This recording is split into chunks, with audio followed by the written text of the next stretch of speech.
Good morning. It's Ken here again with a troll from my collection. Today it's ELO, the Electric Light Orchestra. Perhaps this will be a bit too poppy for some people, but I like them from the outset, really. Obviously, they're more progressive days. So, without further ado, we'll push on. They're all vinyl albums. Got a couple of new ones, but most of them were bought at the time.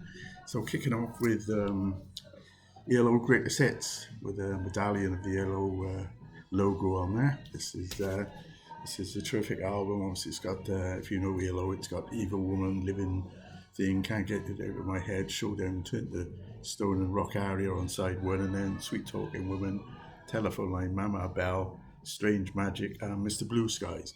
And one of the nice things about this is actually a letter from Jeff Lynne explaining stuff about some of the songs, etc.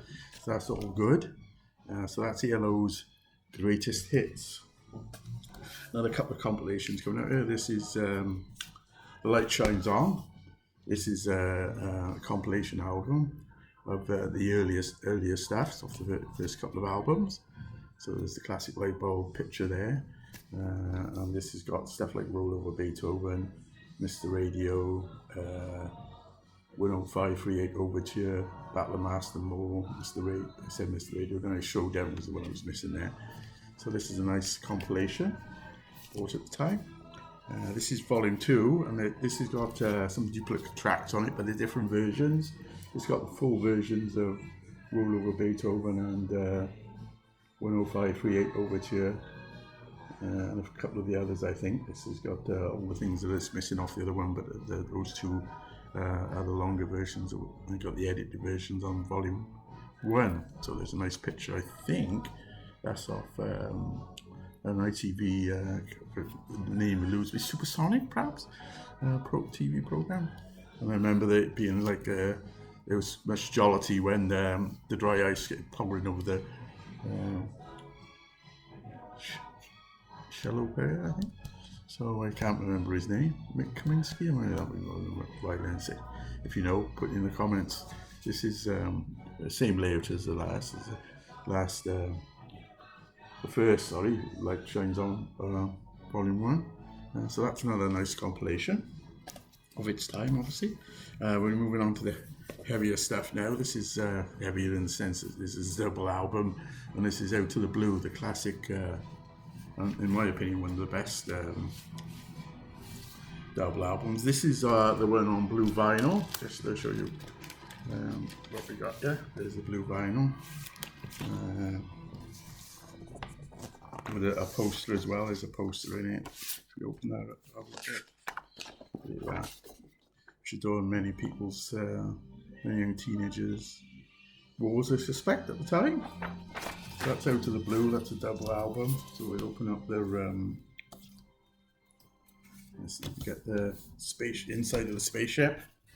Remember the live concerts where they actually had the spaceship went up and then they all appeared underneath it and stuff. All very theatrical at the time. There's the double spread, so I think it's a really good sleeve as well. And all in all, pretty good all-round effort there for that one, Out of the Blue. I've got the Out of the Blue, this is a more recent purchase, obviously. Last 4 or 5 years I bought this. This is the double album again, but it's on double picture disc for the inside of the, there, you get that, and front cover. It doesn't play too bad. They're always a bit wary with picture discs, but obviously the quality's improved over the years. This one's quite good. It's not the best. It's okay. That's quite nice presentation there. Also one of the later albums when it drifted sort of into disco.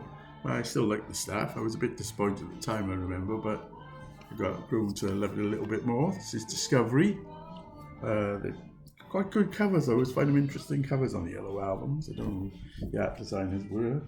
There you go. And there's a bit of a Middle Eastern theme going on there, a bit of Sinbad-y sort of discovering the object there, the yellow thing. That's good. It's got Shine a Little Love, Last Train to London, Don't Bring Me Down,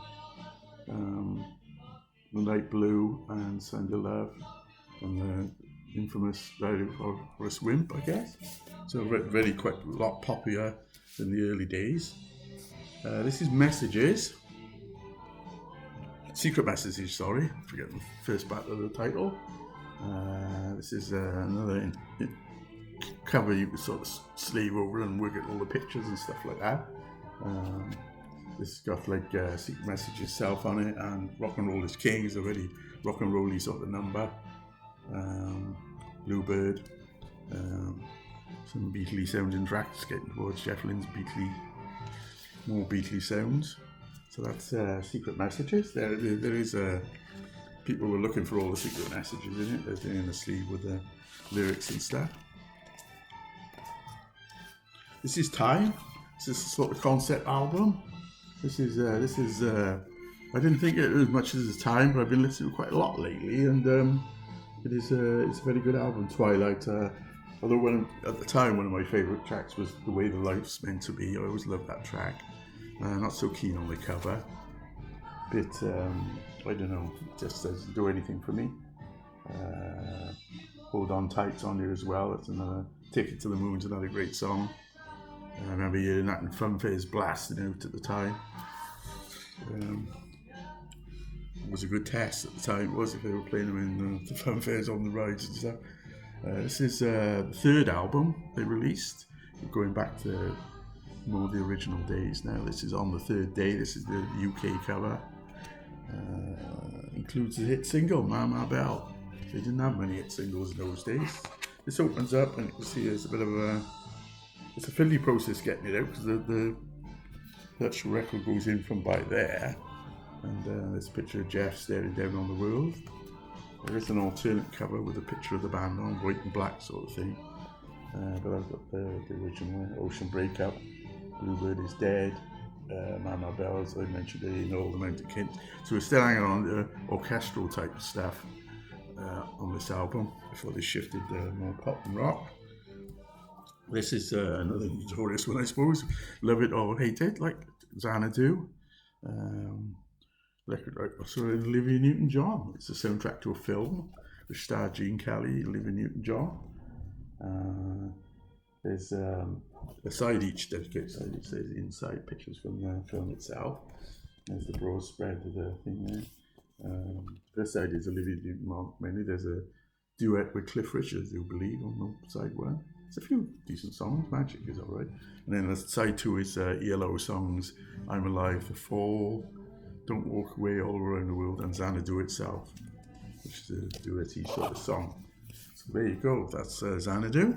I've never seen the film, by the way. Now, the ones I bought more recently, apart from the Out of the Blue pitch discs, these are new ones, because I seem to over the years, I've lost the original ones that I did have them. I think at least two of them anyway. Perhaps not the one coming up in a minute. This is a New World record. This is a fab album. Classic pop rock, I would say, moving on from the progressive stuff that was a bit earlier. This has got Tightrope on it, Telephone Line Rock Aria, So Fine, Living Thing, It's Endless, Shangri-La on the end is a really good track. There's a sort of star motif on the back. It's not a gatefold. It's embossed slightly. This is a re-release on the Legacy label, Sony's Legacy label, I do believe. So there you go. That's a New World record. This is El Dorado. This is another Legacy release. Sorry, yeah, that's right. There's El Dorado on the Legacy records. This is the second album. It's got Overture. This is much more orchestral release.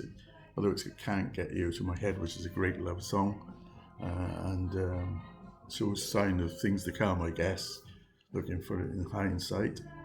There's a sort of sweet feel to it. The songs segue into each other and stuff like that, and there's a great picture on the back of the red shoes. We're not in Kansas anymore, I guess, and here we go. So that's called A Symphony by the Electric Light Orchestra, El Dorado. If you haven't heard it, if you do like the earlier stuff, it's a fine album. And this is the last one. This is my favourite, actually, album, Face the Music. I love the cover. I love everything about it. This is not an original. This is a re-release. This is a limited edition and this is number 573. For what's that worth? I don't know how many there were.